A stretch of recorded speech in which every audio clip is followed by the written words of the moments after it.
제2장 믿음직함을 하도록 하겠습니다. 제2장의 주제는 아주 많습니다. 오늘 한 개 할지 두 개 할지 모르겠는데 1절 2절은 아마 여러분이 여러 번 들어보셨던 걸 겁니다.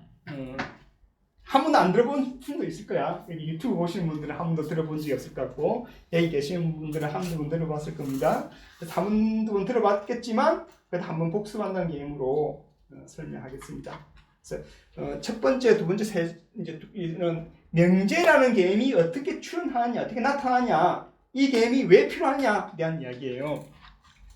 그런 뒤에 이제 믿음직함이 따라야 되는 공리를 설명하고, 그 다음에 이 공리를 따르는 믿음직함이 있고 공리를 안 따르는 믿음직함이 있어요. 그걸 공리를 따르는 믿음직함의 공리를 따르는 믿음직함이 우리의 관심사다. 그 다음에 이제 그 믿음직함 인식사항에 따라서 달라지는데 인식사항을 어떻게 이제 규정할 것인지에 대해 좀 설명을 하고요. 그 다음에 이에 따라서 믿음직함이 여러 가지 관리가 있다. 그래서 몇 가지 이제 해서 그 명제에다가 확률값에서 주는 몇 가지 원칙들을 설명하고 이 장을 마치고요.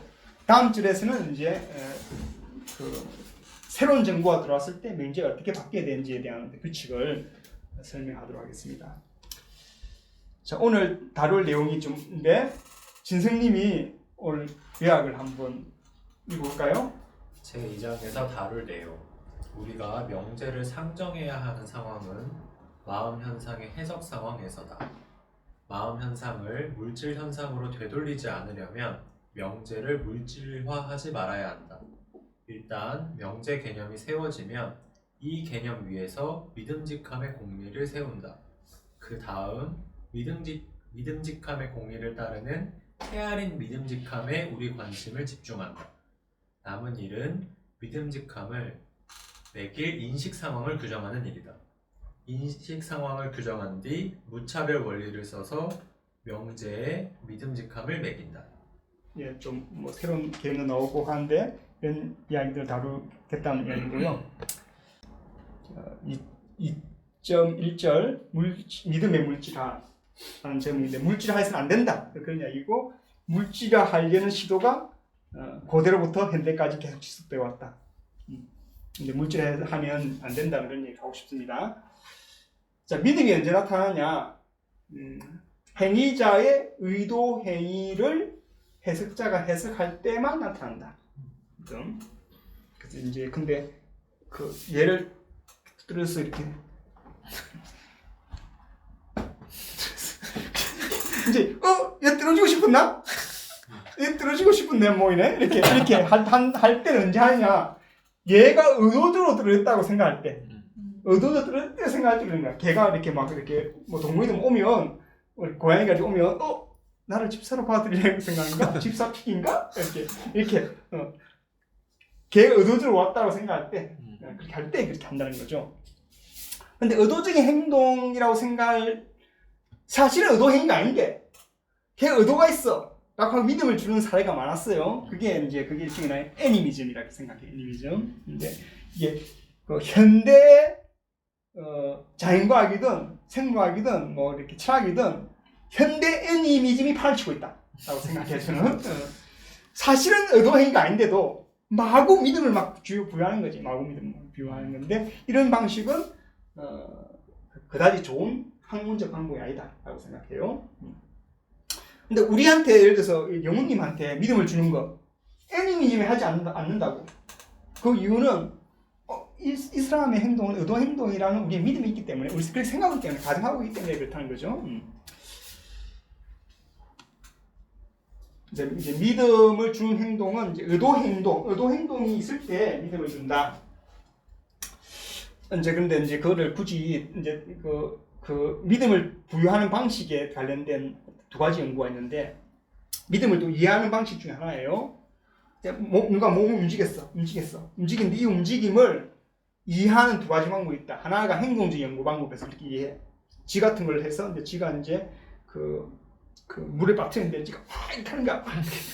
그러면 이제 그 연구를 하는 방식이 뭐냐면, 얘한테 뭔가 안에 마음이 뭔가 작동되는데 뭐 살려고 한다 어쨌든 뭐 있는데 이 몸으로 이렇게 행동을 한다는 거야. 이 몸으로 보여준다는 거야. 그러니까 이 몸으로 보여주는 연구를 통해 가지고 이 지의 어떤 것을 이해하고 싶은 거지. 그런데 이 행동기 용방기식에서 이 움직임은 뭐 때문에 야기되었느냐? 뭐 때문에 야기되느냐 할 때는 안에 있는 어떤 뭐 이렇게 고통신경이든 신경 어떤 자극이든 뭐 이런 거에 의해서 야기되었어. 그러니까 내부 및 외부 물리 자극 때문에 생겼어. 신경 생리 자극 때문에 이런 행동을 야기했어. 라고 설명한 거지. 그러니까 근데 둘 다 왜 행동을 왜 연구하냐? 왜 이제 이 지금 두 개 방법이 지금 행동을 연구하는 이유는 관측 가능하기 때문에 그런 거예요. 그러니까 우리가 마음을 연구하고 싶은데 또는 우리 몸 안에 있는 뭔가를 연구하고 싶은데 안 보여. 안 보기 때문에 관측 가능한 것을 가지고 탐구하고 싶기 때문에 행동주의라는 어떤 연구 방법이 나온 거예요. 근데 다만 행동주의에서 행동은 뭐냐? 내부 또는 외부, 바깥. 몸 안쪽이든 몸 바깥이든 신경 생리적인 어떤 작용. 그 자극 때문에 그런 행동이 유발되었다. 라고 가정을 갖고 행동을 이제 설명하는 겁니다. 근데 이제 이 반대는 알지만 대비되는 방법이 해석의 방법이야. 해석의 방법이 뭐냐면, 이 움직였는데, 움직임이 원인이 뭐냐? 그건 이유가 있다, 이유라는 원인이 있답니다.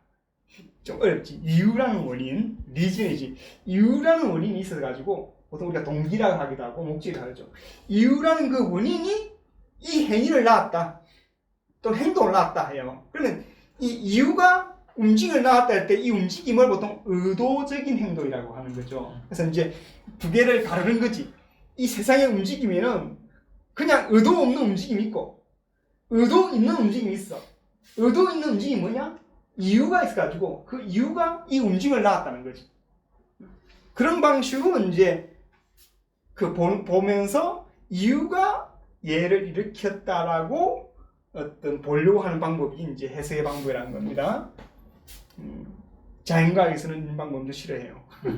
그리고 제가 얘기했듯이 자연과학에서는 이런 방법을 쓰지 않는 게 원래 자연과학의 방법이라는 거예요. 자연과학을 하려면 오직 측정에 근거해서만 연구를 해야 되고 행동적 연구가 맞는 거예요. 자연과학에서는. 그래서 자연과학으로서 심리학 연구를 하려면 행동주의 방법에서 연구하든 어쨌든 안에 뭐 fMRI를 측정하든 뭐 뇌파를 재든 측정 가능한 모든 수단을 통해서 심리 연구를 해야 된다. 그런데 인문사회과학으로서 심리학 연구는 해석의 방법을 도입해야 된다. 그 다음에 이제 그 이유로 등장한 게 뭐냐면 바로 믿음과 바람이에요. 믿음과 바람. 보통 이제 믿음과 바람이 그 행동의 이유다.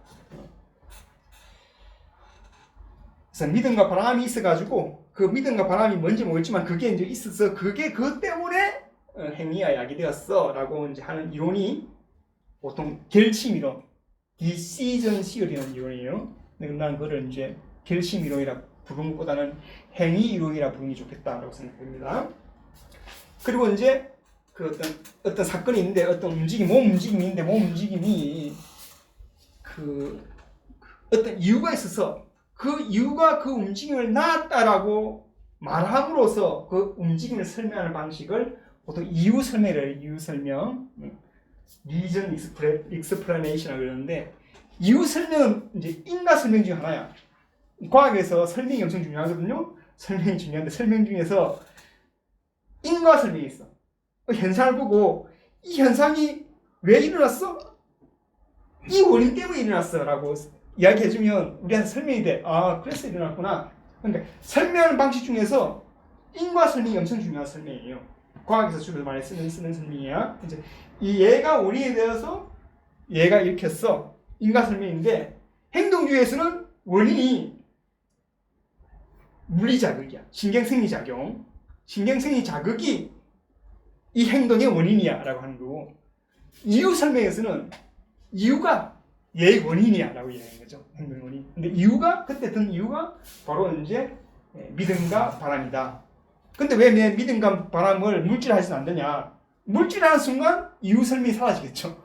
믿음은 알고 보니까 신경생리 상태야. 신경생리 사건이야 라고 해버리면 다시 그 행동주의 실론으로 다 돌아가는 거예요. 그러니까 해석의 방법이 무너지는 거야. 그러니까 믿음과 바람은 절대 물질에서 낳는다. 이유 설명을 남기려면 이유 설명이라는 설명이 가능한 설명을 남으려면 뭐 그런 이야기를 하면 됩니다. 자, 그러면 이제 물질하지 않는 대신에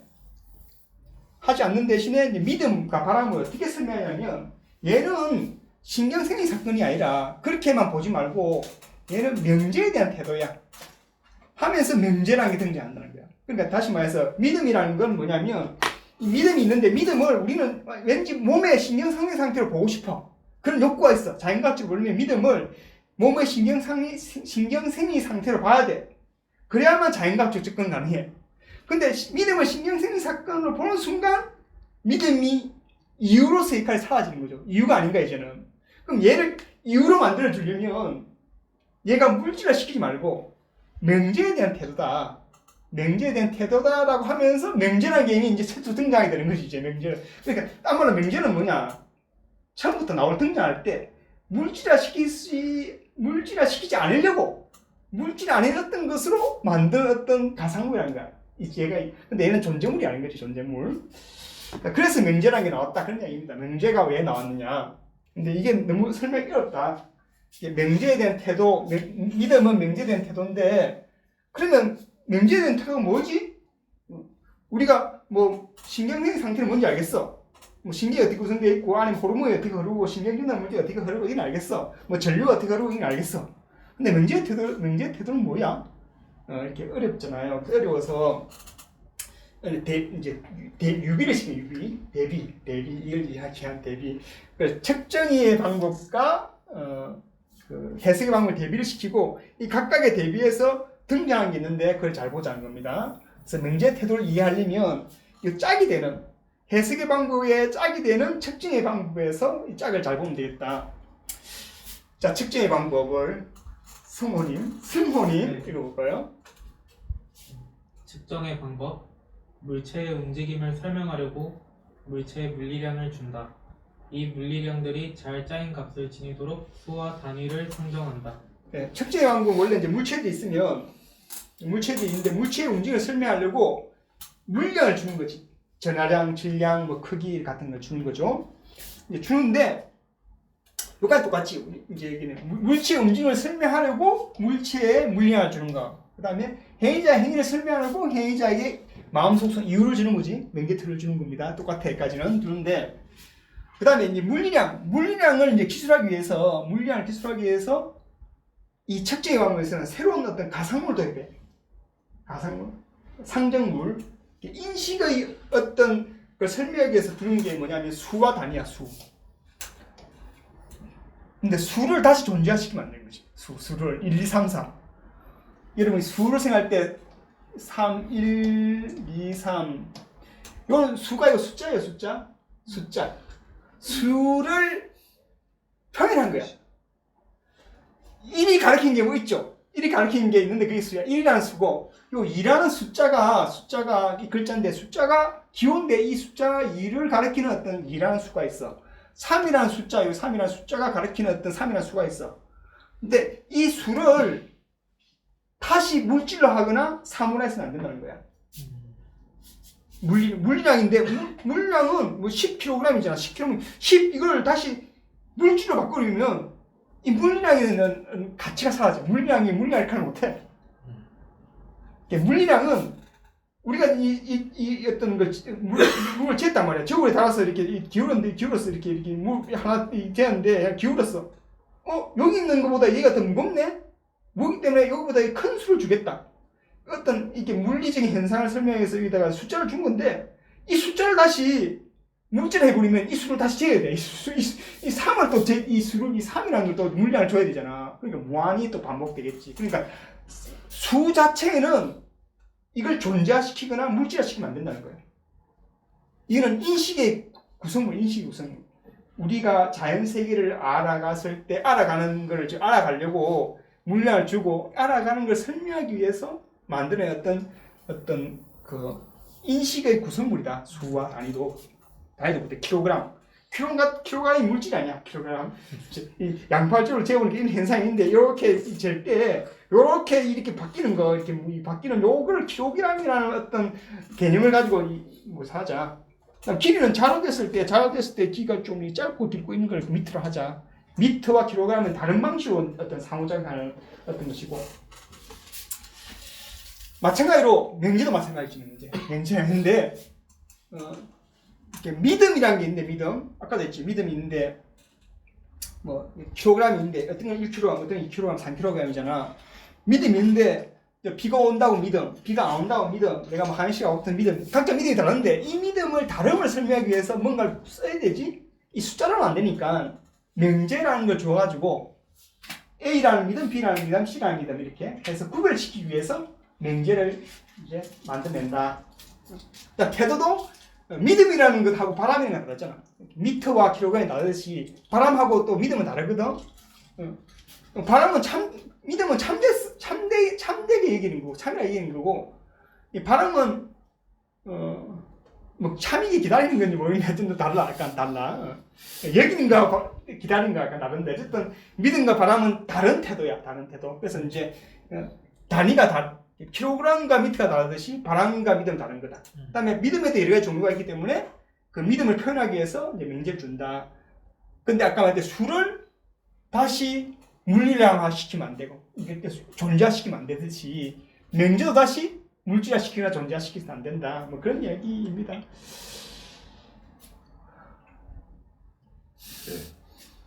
이름이 뭐지? 민생님 읽어봅시다. 측정 이론의 상정물, 측정 과정을 거쳐 인식, 이것은 3kg이다를 얻는다. 수 3과 단위 킬로그램은 측정 이론의 상정물이다. 수와 단위는 존재 세계를 구성한다기보다 인식 내용을 체계화하는 데 쓰인다. 특히 측정의 방법으로 자연을 인식한 내용을 체계화한다. 물체는 다른 물체 및 주변과 물리 관계를 맺는데 단위는 이 관계의 특수한 방식을 표현한다.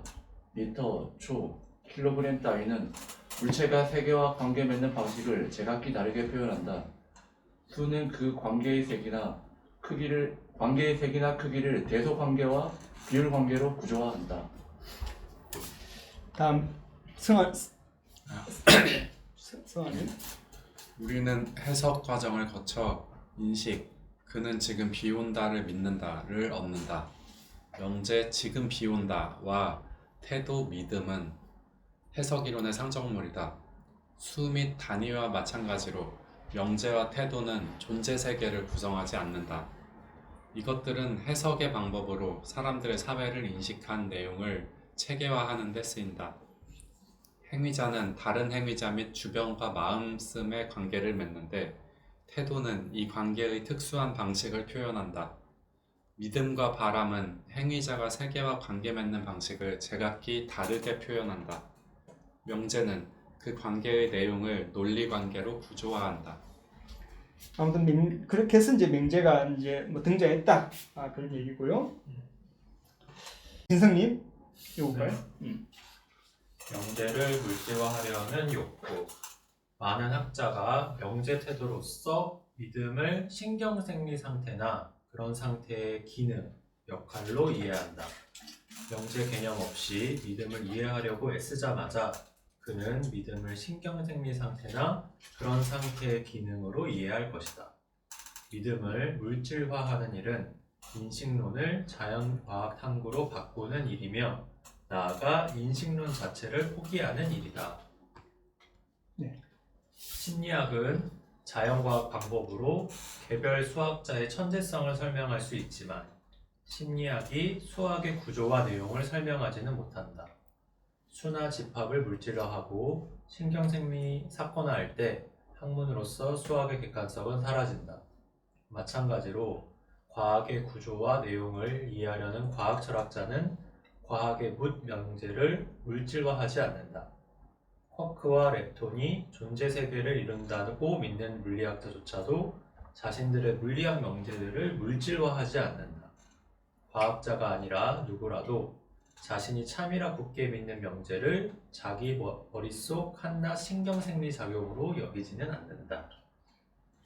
그래서 이제 존재를 설명하기 위한 어떤 뭐 그 개념하고 인식을 설명하는 개념을 분리해야 된다는 얘기고, 그 인식의 구성물을 자꾸 물질하거나 존재해서는 안 된다. 그런 얘기를 하고 싶습니다.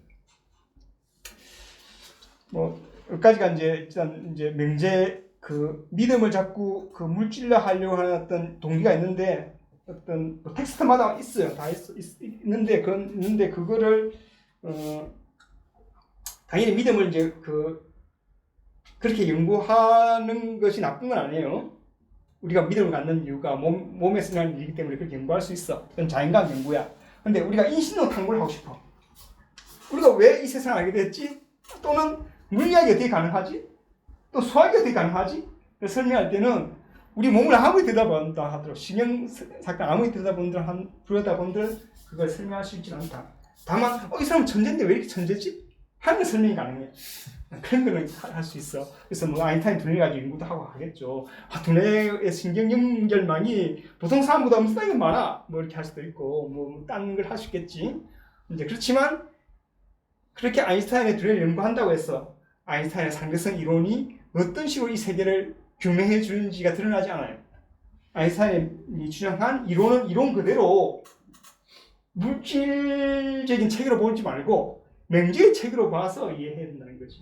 그래야만 거기에 있는 어떤 게 말해주는 뭔가 떠오른다는 거지. 걔가 말해주는 그 이론이 말해주는 그 체계가 말해주는 그 두 개를 잘 구분하자. 그래서 믿음을 물질화하려는 시도는 하고, 믿음을 통해서 우리의 인식의 구조가 어떻게 되어 있는지를 설명하는 거하고 다르다. 이야기하고 싶습니다. 질문 있습니까? 질문이 있는데요. 예.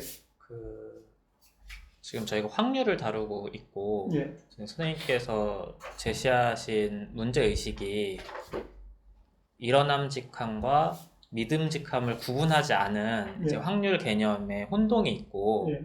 그것을 분리해서 이해했을 때 이제 확률이라는 개념이 더 또렷하게 드러날 수 있다. 예. 지금 이 취지에서 저희가 지금 이 논의를 이끌어오고 있는데, 예. 예를 들어서 이제 양자역학을 잘 모르지만 양자역학에서 관찰자를 상정했을 때 그 빛이 입자 파동 그 실험을 했을 때 입자로 결정되고 이런 내용들이 있잖아요. 그처럼 존재와 인식을 분리해서 이해했을 때에 또렷해지는 장점이 있고, 그러나 한편 존재와 인식은 또 밀접하게 만나는 부분이 있는데, 이게 확률이라는 개념을 이해하기 위한 어떤 수단의 측면이 강한 건지, 아니면 실제로 이제 존재와 인식을 구분해서 항상 봐야 된다고 생각하시는지 그 부분 좀 궁금합니다. 어려운 과제 같습니다. 일단 믿음직함에 대한 그 문제 이해하자 하고, 우리가 어떤 뭐 말하는 게 있겠죠. 어떤 게 대해서 양자역학 현상이든 어떤 현상이든 우리 인식 현상이든 자연에 있는 현상이든 그런 걸 기술할 때 우리의 그 기술이 우리의 인식에 관련된 기술인지 존재 세계의 기술인지 약간 어렴풋할 수 있었는데, 나 그걸 약간 의식하는 것도 중요하다 생각해요. 의미가 있다 생각합니다. 그 물리학하고 인식은 약간 다르잖아요. 만약에 거기 디스크에 있으면 그 물리학이라는 학문이 잘 성공 못했을 수 있어. 약간 분업이 있거든, 세상에는 각자마다.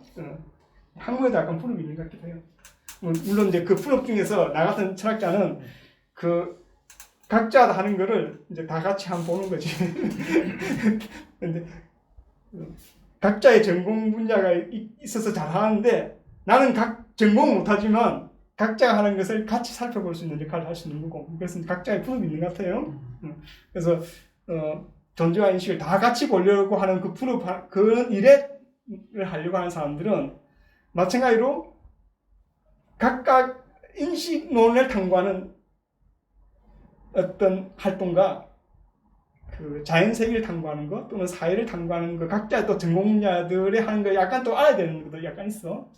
그래서 이제 뭐 설명이 잘 됐는지 모르겠는데 모든 걸 동시에 잘 본다고 해서 잘 보려고 노력한다고 해서 잘 본 건 아니기 때문에 일단 그 각각의 분야에서 그 이루어지는 일에 대해서 거기 약간 집중하는 게 약간 필요하다는 생각을 합니다.